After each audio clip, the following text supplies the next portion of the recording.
In January 1902, a group of 210 Japanese soldiers embarked on a training mission in the Hakodate Mountains. But what was meant to be a simple drill turned into one of Japan's most tragic disasters. A journey that started with hope ended in a mass grave beneath the snow. The mission began on January 23rd. With minimal gear and high hopes, their leaders dismissed warnings from locals about the dangerous weather. At first, everything seemed under control until a brutal snowstorm struck.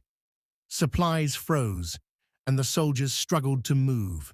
As temperatures plummeted to -40 degrees Celsius, their bodies and spirits began to fail. With the freezing cold overwhelming their senses, hallucinations began to take over. Some felt an unnatural heat and stripped off their clothes, while others jumped into a river to escape the imagined warmth, only to perish instantly.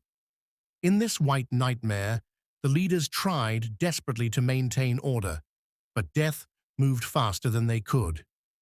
Chaos consumed the group. The soldiers split apart, and one by one, they succumbed to the cold. Even Captain Kanari, despite his relentless efforts to save his men, watched helplessly as they fell. The Hakodate Mountains became a frozen graveyard, burying any hope of survival. Days later, rescue teams were sent to find the soldiers. What they discovered was horrifying. Dozens of frozen bodies scattered across the mountain, and only a handful of survivors barely clinging to life.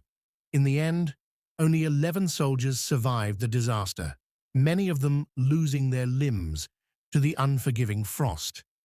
Among the survivors, Corporal Goto became a symbol of the tragedy, and a statue was erected in his honor at the site where he was found.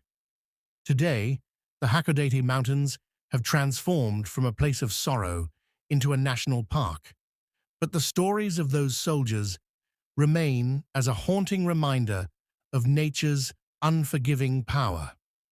The Hakodate mountain disaster is more than just a tale of snow. It's a harsh lesson about the deadly force nature can hide beneath its